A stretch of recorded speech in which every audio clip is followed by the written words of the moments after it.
Bem-vindo a bordo, eu sou o Cláudio Luquez e estamos começando mais um Documento Revista Asas.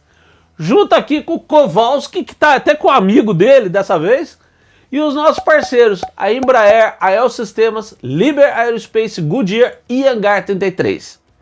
E não deixa de dar o seu curtir e comentar. Isso valoriza o canal no YouTube e divulga o nosso canal para a gente ter cada vez mais inscritos, ok? Tudo isso nos permite melhorar cada vez mais. E passa já na nossa loja. Agora você pode ter uma assinatura contínua da Asas, tipo streaming. Vai ver como funciona. E agora, senta, que aí vem história. Para mim, toda guerra é uma grande tragédia humana. O fracasso mais completo da nossa capacidade de compreensão mútua. A guerra traz de dentro de cada ser humano o que ele tem de pior, mas também, às vezes, o que podemos ter de melhor. E essa história é desse segundo caso. Se você quiser que eu classifique, para mim é uma história do mais elevado senso de dever e de patriotismo real, sem farsas demagógicas ou ideológicas, e também de nobreza de espírito. E eu vou te pedir para me dar a licença de contar uma história que não envolve aviadores. É uma história dos homens do mar. O nosso cara é Gerhard Broadsmith Hopper, um inglês nascido em 1905 em Taunton, Somerset, e que se engajou na Royal Navy em 1927. Ele já tinha 12 anos de serviço em setembro de 1939, quando o Reino Unido se viu em guerra com a Alemanha do Terceiro Reich nazista de Adolf Hitler. E o tenente-comandante Hopper recebeu o comando de um destroyer da classe G, o HMS Glowworm. Pouco depois, no início de abril de 1940, a Alemanha atacou a Noruega. Essa, aliás, foi a única grande campanha de conquista da Alemanha na guerra em que a marinha alemã, a Kriegsmarine, teve o papel central. Porque nos planos estratégicos de Hitler, da grande Alemanha e o seu espaço vital, a guerra no mar não era uma parte decisiva. E nos anos do rearmamento alemão, a Kriegsmarine não recebeu a mesma energia e investimento que o exército e a força aérea, a Luftwaffe. Aliás, a Kriegsmarine era também a menos nazista, vamos colocar assim, das forças armadas do Terceiro Reich. Mesmo assim, quando começou a guerra, a Kriegsmarine tinha uma esquadra muito moderna, com navios novos, muito bem armados e equipados, e com uma elite de oficiais de comando do melhor nível. Ela não tinha o tamanho da Royal Navy, mas estava longe de ser um inimigo a se desprezar. E naquele abril de 1940, Hopper e o Glowworm faziam parte de uma força-tarefa liderada pelo couraçado Renown. E essa força era uma daquelas peças movidas pela Royal Navy para enfrentar a ação alemã na Noruega. A missão específica era minar uma área da costa norueguesa, no caminho previsto dos comboios de tropas alemãs.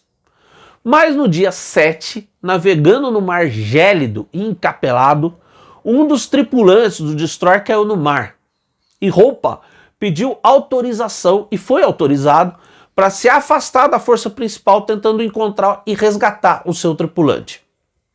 Infelizmente, esse marinheiro não foi encontrado. Mas no dia 8, quando voltava para se unir de novo à força-tarefa, o Glowworm localizou um destroyer que de início se identificou como sueco, mas era um engodo. O navio era o destroyer alemão Bernd von Arnim, que em seguida abriu fogo contra o Glowworm, cuja artilharia respondeu. Surgiu então o segundo destroyer alemão, o Paul Jacob, que também começou a atirar contra o navio britânico. Apesar da desvantagem, Hopper manteve o combate. Sem que ele soubesse, os dois destroyers alemães estavam lotados de tropas. E depois daquela troca de tiros inicial, sem que ninguém acertasse decididamente o outro, os dois navios alemães mudaram de rumo, fugindo para o norte, aproveitando-se de uma tempestade que tinha começado. Apesar de estar sozinho e da visibilidade muito ruim, imaginando que os destroyers alemães provavelmente faziam parte, estavam indo em direção a uma força naval inimiga muito maior, Hope seguiu em perseguição, ciente da importância de localizar essa força e informar sua posição ao almirantado britânico. E foi aí que, saindo da chuva, com o mar muito revolto, mais uma visibilidade um pouco melhor, que de repente as vigias do Glowworm identificaram um navio muito maior vindo em sua direção. Era nada menos que o cruzador pesado Reaper, um navio que deslocava umas 16 vezes a tonelagem do pequeno Glowworm. Só o armamento secundário do Reaper, com 12 canhões de 105 milímetros, já superava toda a artilharia do Glowworm. E o cruzador alemão ainda tinha um armamento principal de 8 canhões de 203 milímetros. Era um combate totalmente desigual. Mas o Mar Furioso tirava de Hope a opção de uma fuga rápida. Então, se era para lutar, ele decidiu. O Glowworm ia lutar com tudo o que tinha. O destroyer emitiu avisos seguidos da posição do cruzador inimigo para o restante da esquadra britânica. E na esperança de confundir a artilharia do Reaper, começou a lançar uma cortina de fumaça. Mas o Reaper avançava com a sua proa apontada contra o destroyer. O Glowworm lançou uma salva de 5 torpedos contra o cruzador, mas nenhum atingiu. E o Reaper abriu fogo, e com precisão. Vários projéteis atingiram o destroyer, destruindo algumas das suas armas, das poucas, né? Avariando as suas máquinas e fazendo cair a sua velocidade. Mesmo assim, o Glowworm continuou e lançou outros 5 torpedos.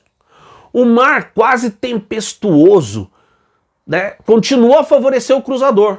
Nenhum torpedo o atingiu. E o Reaper estava cada vez mais perto. O destino do Glowworm estava selado. Mas Hope não ia deixar de lutar. Ele deu então ordem para o Glowworm fazer uma curva e arremeter contra o cruzador. No comando do Reaper, o capitão de mar e guerra Helmut Heihe não conseguia acreditar na coragem e ousadia do seu pequeno inimigo. O Reaper tentou desviar, mas sem sucesso. A menos de 200 metros, as armas que ainda operavam no Glowworm abriram fogo, atingindo o cruzador. E em seguida veio a colisão. O destroyer atingiu o Reaper a meia nau, a estibordo, arrancando uns 30 metros de blindagem do casco, destruindo um dos conjuntos de tubos de torpedo, matando um tripulante e perfurando 2 tanques de água doce do cruzador. Cerca de 500 toneladas de água no mar invadiram o navio, antes que se selasse o rombo. E por incrível que pareça, depois de bater no Reaper, o Glowworm ainda flutuava e se afastou. Ele estava sendo varrido pelo fogo de artilharia do Reaper. Mas mesmo assim, a sua única arma ainda ativa, operada pelo suboficial Walter Scott, ainda atirava contra o cruzador. Mas o Glowworm, com a sua proa aberta pela colisão, começou a afundar. Hope deu ordem de abandonar o navio e em seguida foi pessoalmente ajudar os seus homens a se salvarem. O Glowworm então emborcou e alguns dos seus homens subiram no casco, enquanto outros flutuavam nas águas tempestuosas, gélidas e cheias de óleo. Quando enfim o que restava do Glowworm afundou, só então a sua sirene de combate, que estava tocando durante toda essa ação, parou. Num silêncio mortal que nenhum dos homens que viveu esse combate esqueceu. Por cerca de 1 hora, Heihe manteve o Reaper na posição, resgatando os sobreviventes do Glowworm. Mesmo assim, da tripulação de 149 homens, apenas 31 se salvaram. E o Capitão Hopa não estava entre os sobreviventes. Ele tinha 35 anos. Com os danos causados pelo ataque final de Hopa, o Reaper seguiu então para a segurança do porto norueguês de Trondheim, que tinha caído, quase sem resistência à ocupação das tropas alemãs. Os 31 tripulantes salvos do Glowworm passaram o resto da guerra como prisioneiros. Ainda a bordo do Reaper, o próprio capitão Heihe foi vê-los, fazendo questão de lhes dizer que o seu capitão fora um homem muito corajoso. Mas Heihe foi muito além dessa expressão de respeito e elogio ao inimigo. Acredita agora, através da Cruz Vermelha Internacional, ele enviou uma mensagem ao almirantado britânico, em plena guerra, descrevendo o combate e a coragem do capitão do Glowworm, e recomendando que Hopa recebesse póstumamente a Victoria Cross, a maior condecoração militar do Reino Unido. Imagina quando uma carta dessas chegou, porque ela chegou mesmo, no alto comando da Royal Navy. O inimigo recomendando uma condecoração. A recomendação de Heihe foi registrada, mas não havia nenhum outro testemunho do que tinha acontecido. Veio então o fim da guerra e os sobreviventes do Glowworm foram libertados, incluindo o único oficial do navio que tinha ficado vivo, o tenente Robert Hansey, que confirmou tudo o que o alemão contou na sua carta sobre o combate nas águas da Noruega. E a recomendação de Heihe seguiu para a avaliação da condecoração. Em 6 de julho de 45, era oficialmente concedida a Victoria Cross ao tenente-comandante Gerhard Brodmed Hopa, por grande valor e coragem em combate, demonstrados em 8 de abril de 1940.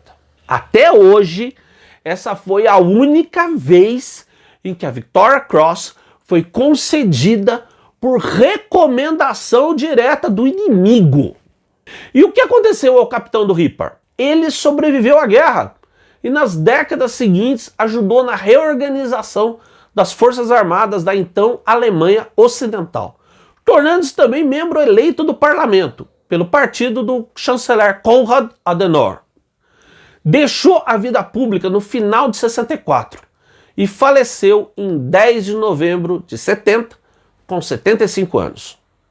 O Glowworm e o Reaper, uma história de lobos do mar, que você curtiu aqui comigo e com o Kowalski e com o Ed, no canal da Revista Asas, o melhor da aviação e sua história e cultura no YouTube. E não esqueça, pensar faz bem. Um grande abraço e até o próximo voo.